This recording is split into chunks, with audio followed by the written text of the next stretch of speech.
The Galactic Coalition had stood for 11,000 years, and in all that time, no enemy had ever threatened its existence until no 47 species had united under one banner, and they had built something beautiful together, a civilization spanning thousands of star systems where trade flowed freely and diplomacy solved every dispute, and war was nothing more than a distant memory from barbaric ages.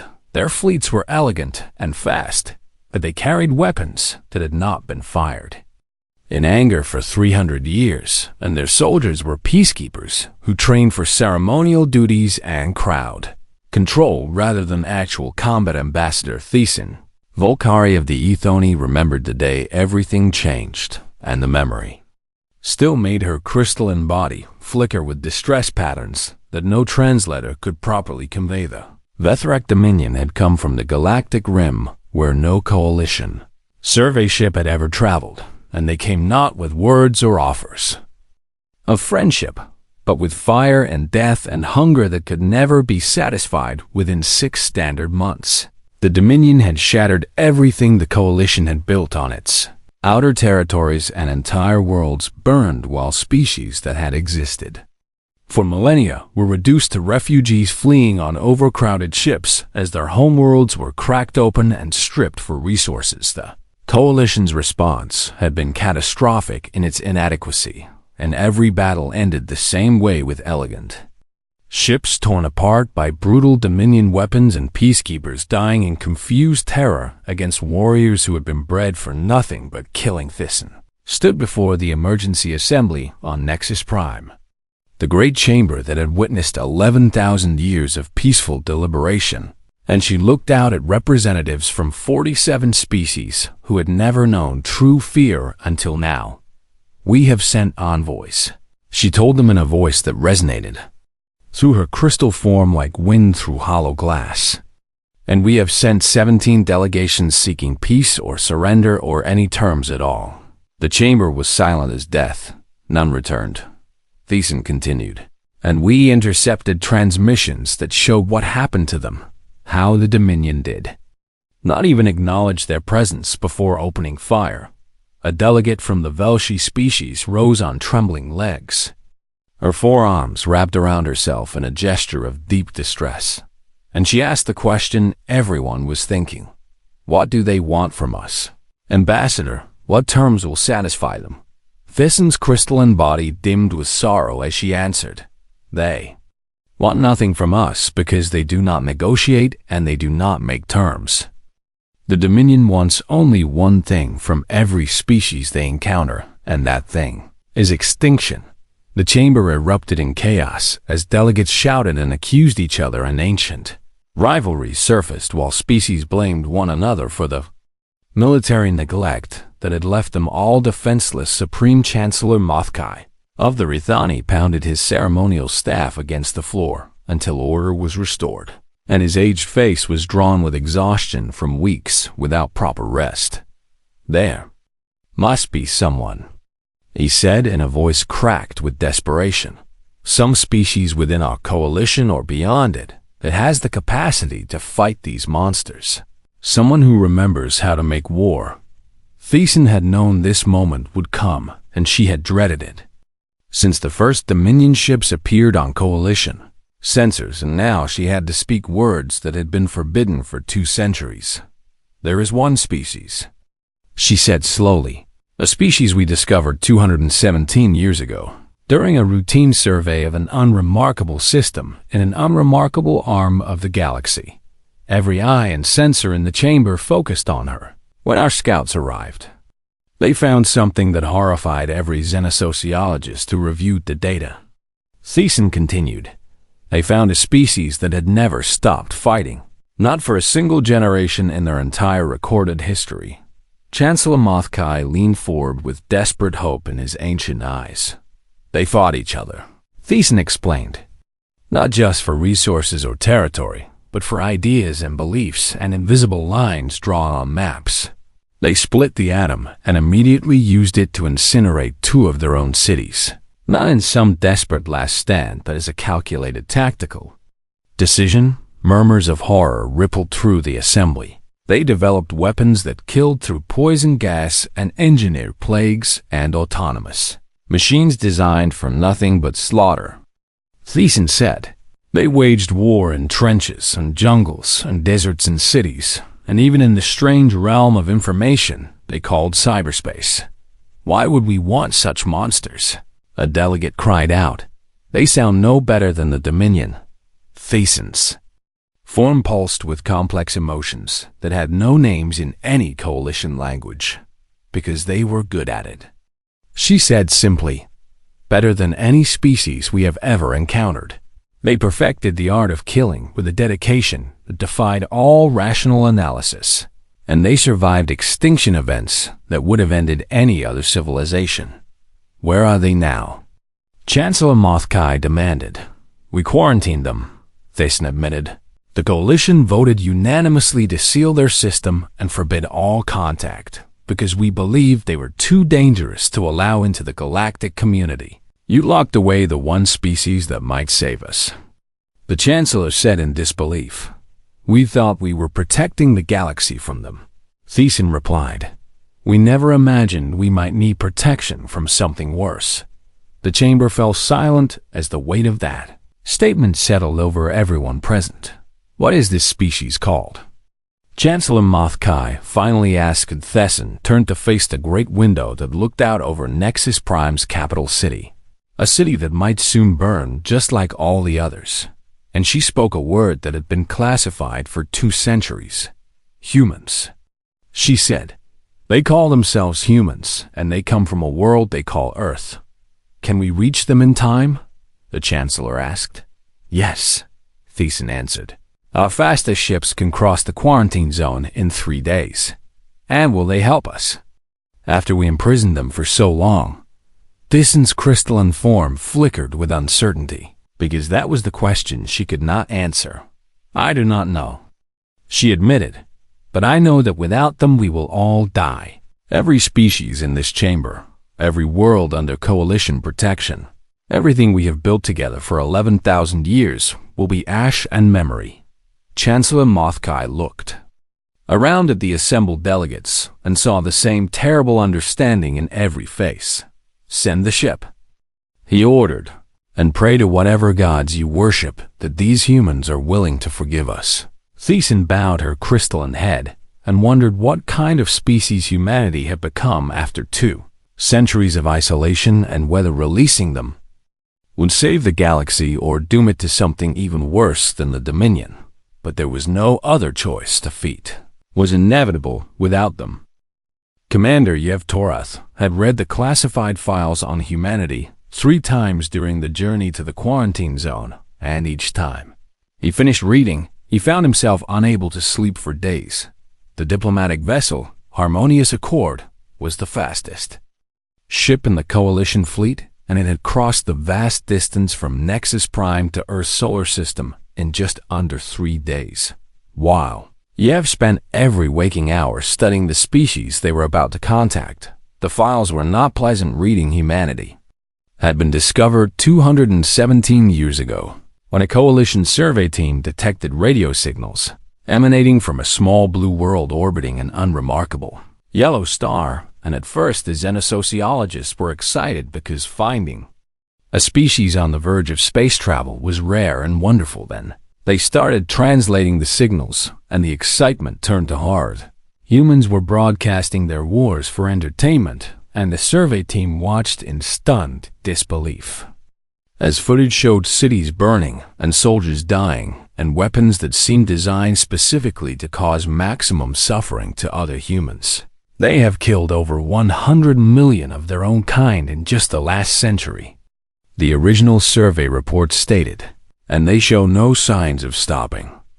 The coalition had debated for 3 standard years about what to do with humanity, and in the end the decision was unanimous, because every species agreed that allowing such violent creatures access to faster-than-light travel would be catastrophic for the entire galaxy. So they built the quarantine stations, and they sealed Earth system, and they watched for 2 centuries. Coalition observers monitored humanity from The outer reaches of their solar system and what they saw only confirmed the original assessment. Humans fought constantly, and they fought over everything imaginable, including religion and politics and resources and pride, and sometimes for reasons that seemed to make no sense at all. They developed nuclear weapons and biological weapons and cyber weapons and space weapons, and through it all they kept advancing their technology at a pace that made coalition scientists nervous, because species that violent should not be that intelligent.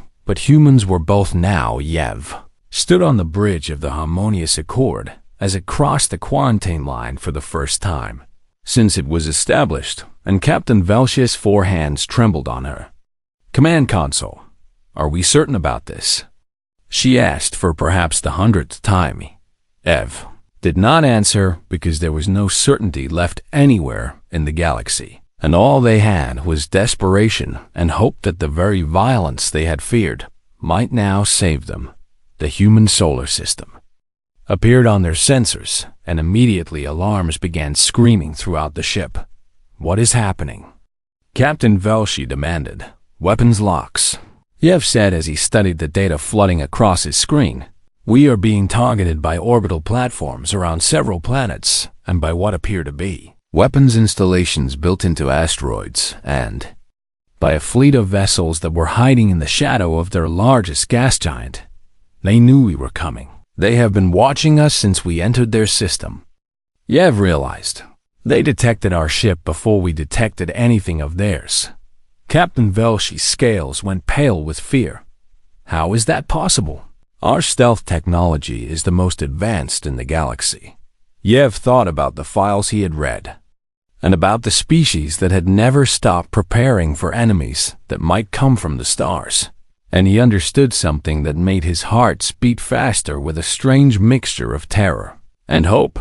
"They have been expecting visitors for a very long time," he said, "and they have been preparing for the worst."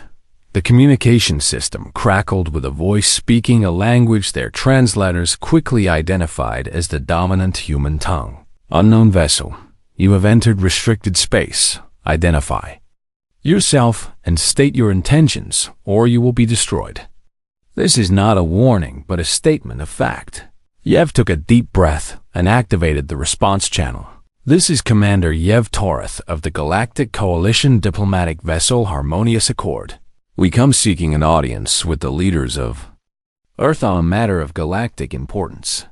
There was a long pause, during which Yev could imagine human commanders conferring with each other and making decisions that would determine the fate of countless worlds.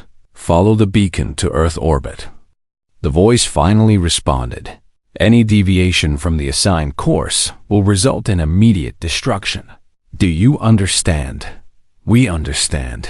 Yev confirmed the journey to Earth took several hours because the humans made them travel slowly through what Yev realized was an elaborate network of defensive positions that could have annihilated entire fleets. When they finally achieved orbit around the blue world below, a shuttle was dispatched to bring them to the surface, and Yev found himself standing in a vast chamber filled with humans who looked at him with expressions he could not read. General Marcus Stone sat at the head of a long table, and he was everything the files had described. A human who had spent his entire life studying the art of warfare, and who carried himself with the calm confidence of a predator, who knew he was the most dangerous thing in any room he entered. The coalition delegates explained everything about the Dominion and the war and the desperate situation that had brought them across the quarantine line to beg for help from the species they had imprisoned. General Stone listened in silence, and when they finished speaking, he lit a small burning stick that humans apparently inhaled for pleasure and leaned back in his chair. "So let me understand this correctly," he said in a voice that reminded Yev of gravel scraping against stone. "You locked us in our room for 200 years because we were too violent, and now you want us to save you because you are not violent enough." Ambassador Thyssen, who had accompanied the mission, stepped forward, and her crystalline body pulsed with shame. "Yes," she admitted. "That is exactly what we are asking." General Stone smiled, and it was not a kind smile, and it was not a cruel smile either, but something far more unsettling, because it was the smile of a man who had been waiting for this moment his entire life. "Well then," he said, as smoke curled around his weathered face, "let us talk terms." And in that moment, Yev understood that everything was about to change, because humanity had been caged for 2 centuries, and now the cage door was opening, and whatever came out would reshape the galaxy forever. The Coalition expected Earth to send soldiers and volunteers, and perhaps a token force of ships to supplement their failing defenses against a Dominion. They were not prepared for what actually emerged from the quarantine zone. Fleet Admiral Chun Wei stood on the bridge of the carrier Fury of Terra and watched as 300 human warships formed up around her in perfect formation, and she felt the old familiar thrill that always came before battle. These were not elegant vessels like the Coalition, built with their smooth lines and artistic hulls and weapons that looked almost decorative in their refinement. Human ships were brutal things of angular armor and overlapping weapon systems and redundant power cores designed to keep fighting even after taking damage that would have crippled any other vessel in the galaxy. And the soldiers aboard them were something the galaxy had never seen before. The Warborn, they called themselves, and the name was not poetry or propaganda, but simple truth, because these were human beings who had been born and raised and trained for nothing but war. Every nation on Earth had contributed its finest warriors to this force, and they came from traditions that stretched back thousands of years of continuous conflict. There were soldiers from armies that had fought in frozen mountains and burning deserts and dense jungles and urban wastelands, and they had learned lessons in those places that no simulation could ever teach. There were special forces operators who had spent decades perfecting the art of killing in ways that defied description, and who could adapt to any environment and any enemy. There were pilots who had trained since childhood to withstand forces that would kill any other species, and who flew their ships with an almost supernatural precision, born from generations of aerial combat. Admiral Chun looked at the tactical display showing the Dominion's latest advance, and she felt no fear, because fear was a luxury that Warborn could not afford. "All ships," she announced over the fleet communication channel. "This is Admiral Chun.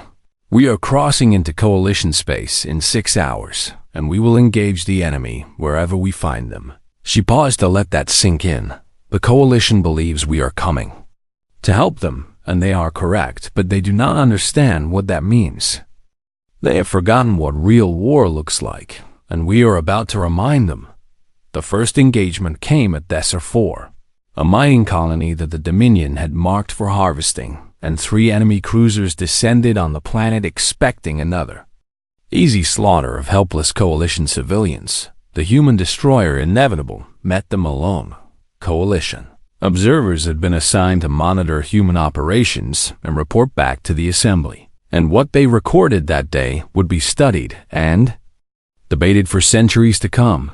The human ship moved in ways that should have been impossible, executing acceleration curves that would have reduced any Coalition crew to pace against their bulkheads, and performing maneuvers that seemed to violate the basic laws of physics.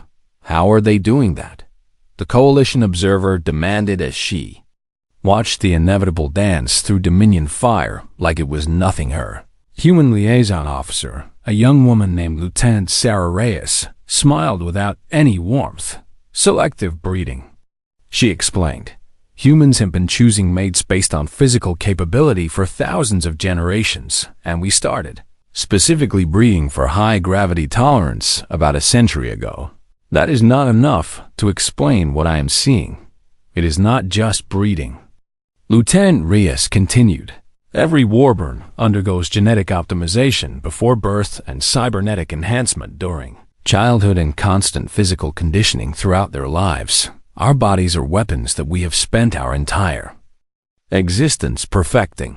On the display, the Inevitable took a direct hit from a Dominion plasma cannon, and the Coalition observer gasped in horror. as the ship's hull ruptured and atmosphere vented into space. Then, the inevitable kept firing. They should be dead. The observer whispered, "Probably some of them are," Lieutenant Reyes acknowledged. "But human ships are designed with isolated compartments and backup crews and redundant systems because we expect to take damage. We plan for it. We train for it." The battle lasted 4 minutes, and when it was over, all 3 Dominion cruisers were expanding clouds of debris, and the inevitable was already moving toward the next engagement. Admiral Chun reviewed the reports from across the theater of operations and felt a grim satisfaction at what she saw. Human forces were engaging the Dominion on 17 different fronts and winning on all of them, not because humans were stronger or faster or more numerous, but because humans understood something fundamental about warfare that the Dominion had never learned. War was not about killing the enemy. War was about breaking the enemy's will to fight. And humans had spent their entire existence learning how to break things.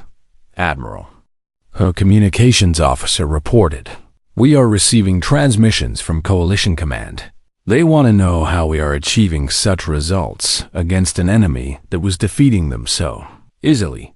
Admiral Chun considered the question and then activated a channel to the Coalition flagship. "You want to know our secret?" she said. "It is simple. We do not fight to win. We fight to make the enemy wish they had never been born. We fight to make them understand that every moment they continue, this war will bring them nothing but suffering and death." She let that statement hang in the vacuum of space. The Dominion thought they knew what violence meant because they had conquered 63 species. Admiral Chun continued, "But those species had forgotten how to fight. They surrendered when the odds turned against them because that was the rational thing to do. We are not rational," she said. "We are human." And across the galaxy, the Dominion was beginning to learn what that meant. Supreme Commander Vethkai had conquered 63 species during his long career, and he had developed protocols for every form of resistance that prey creatures might offer. Crush them quickly and make examples of their leaders and break their will to fight and accept their surrender and move on to the next world. Had always worked because it was based on a fundamental truth that every species shared: the desire to survive above all else. Then the humans came, and everything Vethkai knew about warfare became worthless at Kethforn Station. His forces captured a human battalion after a brutal engagement that cost him 3 times the casualties he had expected, and he ordered standard procedure for prisoners: execute the officers publicly and force the survivors to watch and wait for the inevitable surrender. The human colonel was a woman named Rodriguez, and she did not beg or plead or show any sign of fear as the Dominion warriors dragged her before her captured soldiers. "Any last words, meat creature?" Vethkai demanded through his translator. Colonel Rodriguez looked at her soldiers and smiled. "Warborn," she called out, "what is our creed?" And the prisoners answered with voices that rang through the chamber like thunder. "We do not surrender, and we do not break, and we do not stop fighting until we are dead, or our enemies are dead, and nothing else matters." Then they attacked. Human soldiers were bound and outnumbered 10 to 1, and they had no weapons, and they faced Dominion warriors who stood 7 feet tall and had been bred for nothing but combat. It did not matter. The humans fought with improvised weapons torn from their bindings, and they fought with their bare hands and feet and elbows and knees, and they fought with their teeth when nothing else remained. Colonel Rodriguez killed 3 Dominion guards before she was finally brought down, and even then she kept fighting, biting through the throat of the warrior who pinned her with her dying breath. When it was over, half the human prisoners were dead, but so were nearly 100 Dominion soldiers, and the survivors had to be sedated because they would not stop struggling with. Reviewed the footage of that incident 17 times, and each time he felt something cold growing in his thorax. Something he had never experienced in all his years of conquest. His tactical advisor entered the command chamber with more reports, and the news was not good. Human prisoners are proving problematic across all holding facilities, Supreme Commander. The advisor reported. They escape constantly using methods we cannot predict, and when they cannot escape, they organize resistance among the other captured species. Resistance. Vethkai repeated. They are teaching the coalition prisoners how to fight. Really fight. Not the symbolic resistance we have encountered before, but genuine lethal combat techniques that are causing significant casualties. Among our guards, Vethkai's mandibles clicked in agitation. No species behaves this way, he said. It is not logical to continue fighting when defeat is certain. It is not rational to choose death over surrender. Their history suggests they do not value rationality in the way other species do. The advisor explained. They have fought wars that lasted for centuries, with neither side willing to accept defeat. They have burned their own cities and poisoned their own lands rather than let them fall to enemies. Why? Vethkai demanded. They have a concept that does not translate well, the advisor said. Something they call spite. The willingness to harm oneself in order to harm an enemy. The desire for revenge that transcends all considerations of survival or logic. Vethkai considered this and felt that cold sensation in his thorax growing stronger. What of our naval engagements? The advisor's posture shifted in a way that indicated extreme discomfort. We surrounded a human carrier group at the Vareth system. He reported. Our forces outnumbered them 8-1, and we offered terms. Surrender the ships and the crews would be spared. And their admiral broadcast his response on open channels. The advisor said, he told us to come and take the ships and that he would see us in hell. We do not fully understand what hell means, but context suggests it is an unpleasant place in human mythology. What happened? The battle lasted 16 hours, and the humans lost. Every ship was destroyed, and every human aboard was killed. Then we won. Vethkai said with relief. They took 47 of our vessels with them. The advisor continued. They rammed crippled ships into our formations. They overloaded their reactors for suicide attacks. Their pilots ejected into space and fired personal weapons at our hulls as they died from exposure.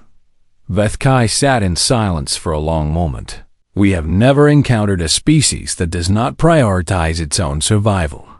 He finally said, No, Supreme Commander, we have not. How do we defeat an enemy that is not afraid to die? The advisor had no answer because there was no answer, and both of them knew it for the first time in his long and bloody career. Supreme Commander Vethkai ordered a strategic withdrawal. Not because he lacked ships or soldiers or resources, but because he had finally encountered something he did not know how to fight. An enemy that embraced death as willingly as victory.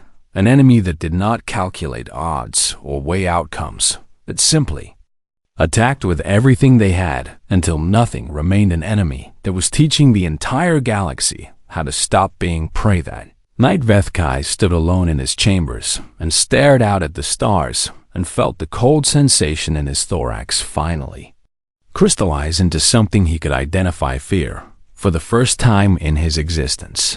Supreme Commander Vethkai knew what it meant to be afraid. The final battle came at Nexus Prime, where the Coalition had been born 11,000 years ago, and where it would either survive or die forever. Supreme Commander Vethkai had committed everything to this assault because he understood that the war had reached its turning point, and either the Dominion would destroy the Coalition's heart and scatter its ashes across the void, or they would lose everything they had built across 63 conquered worlds. The Dominion fleet numbered over 2,000 vessels, and they carried the elite warrior castes and the world. Breaking weapons that had never failed to bring a species to its knees. General Marcus Stone stood on the bridge of the flagship, Earth's Fury, and watched the enemy armada approaching on the tactical display and felt nothing but cold certainty in his chest.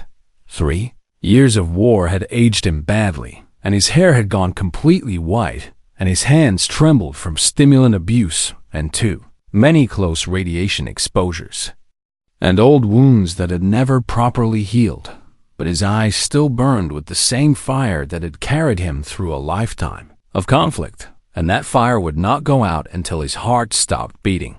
"All ships," he said quietly into the fleet communication channel. "This is Stone." The channel fell silent as every human vessel and every coalition ship that had joined their formation waited for his words. "The enemy came to our galaxy thinking we were prey." Stone continued.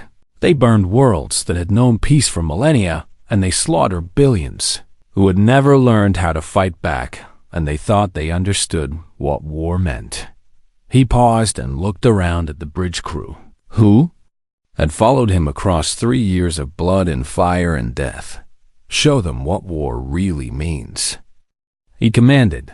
The Battle of Nexus Prime began with a human assault that defied everything the Dominion understood about military tactics. Human ships did not form defensive lines or protect vital assets or preserve their strength for prolonged engagements. They attacked directly into the heart of the Dominion formation with weapons blazing and hulls already burning and crews already dying. Admiral Chen Wei led the carrier group that punched through the Dominion's left flank, and her pilots flew patterns that looked like madness but were actually the product of thousands of years of aerial combat doctrine refined to lethal perfection. Colonel Rodriguez's nephew commanded the Marine forces that boarded Dominion vessels in EVA suits, fighting through corridors designed for beings twice their size and using every piece of debris and every dead body as weapons when their ammunition ran out.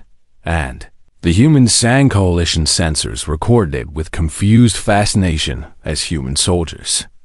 In the midst of the most brutal close quarters combat imaginable, raised their voices in songs that their translators could barely process. Battle hymns from 100 nations and 1,000 conflicts.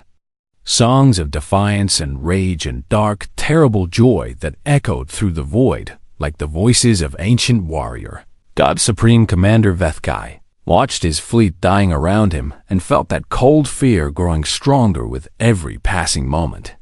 His warriors were the finest the Dominion had ever produced, and they had never known defeat, and now they were being torn apart by creatures half their size who seemed to feel no pain and know no fear. "They are singing," his tactical advisor reported in a voice trembling with something that might have been religious awe. "They are dying and killing and singing as if this is the purpose for which they were created." "Perhaps it is," Vethkai replied. "The human Marine who killed him was a sergeant named Thompson, and she had already taken 3 wounds that should have been fatal.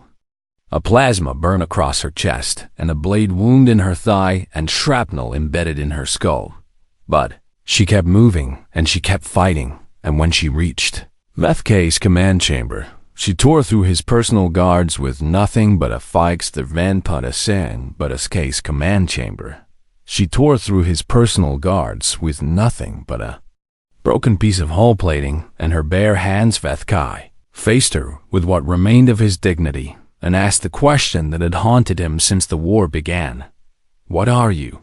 he demanded. Sergeant Thompson smiled with blood running down her face and spoke words that would be remembered for 10,000 years. "We are the Warborn," she said, "and we are your death." Then she killed him. The Dominion fleet broke, not retreated, but broke completely as ships fled in every direction, and warriors who had never known fear discovered it in the same moment. They discovered that they were no longer the apex predators of the galaxy. When the battle was over, General Stone stood before the Coalition assembly, and behind him the human fleet hung in orbit, battered and bloodied, but unbroken. "You quarantined us because we were violent," he said to the assembled delegates, "because we frightened you, and you were right to be frightened." He let that truth settle over the chamber. We are what evolution made us.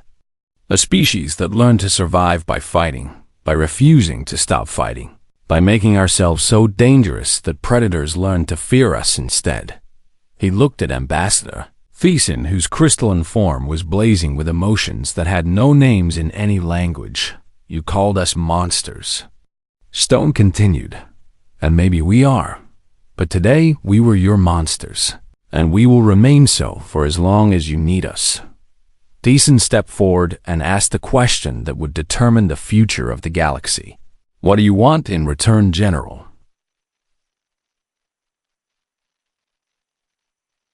What do you want in return, General? What tribute does humanity demand for what you have done today? Stone's weathered face softened just slightly. A seat at your table, he answered. A voice in your coalition. And a promise. What promise? That you will never forget what we did for you. That you will never forget what we are. His voice dropped to something almost gentle. Because the galaxy is dark, Ambassador, and there will be other threats. Other horrors emerging from the void. He smiled, and for the first time there was genuine warmth in it. When they come, we will be ready. We will always be ready. It is what we do. The Galactic Coalition admitted humanity that day, not as quarantined primitives or violent curiosities, but as protectors and guardians and the shield that would stand between civilization and the darkness. And across the galaxy, other species heard the stories of what happened at Nexus Prime, and they learned about the small, fragile bipeds from an unremarkable world who had torn apart an interstellar empire with their ships and their weapons and their terrible, beautiful fury. And they learned what the Dominion had learned too late, that somewhere in the darkness there was a species that did not fear death. A species that sang while it killed. A species that had been forged in an endless crucible of violence and had emerged as something the galaxy had never seen before. Warborn stood watch now, and the universe would never be the same 50 years. Later, Ambassador Thiessen stood before the memorial on Nexus Prime, where the names of the fallen stretched for kilometers. Carved in obsidian that would last forever, beside her stood Commander Sarah Stone, the General's granddaughter, who now served in the Coalition defense fleet that her grandfather had helped create. Do you regret it? Thiessen asked, releasing us. Upon the galaxy, Sarah considered the question and watched the stars above them. The same stars her ancestors had looked upon and dreamed of conquering. You did not release us. She finally said, you just opened the door. We had been waiting behind it for a very long time. And if you had been left quarantined forever, then we would have killed each other eventually.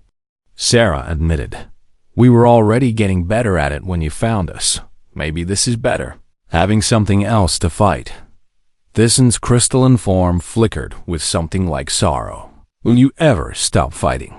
Sarah Stone smiled her grandfather's smile. No, she said simply, but we have learned to choose what we fight for. And that is probably the best you will ever get from us. Above them, human warships patrolled the trade routes, keeping the peace through the simple promise of overwhelming violence. And somewhere in the darkness, other species watched and wondered and feared. The galaxy slept safely.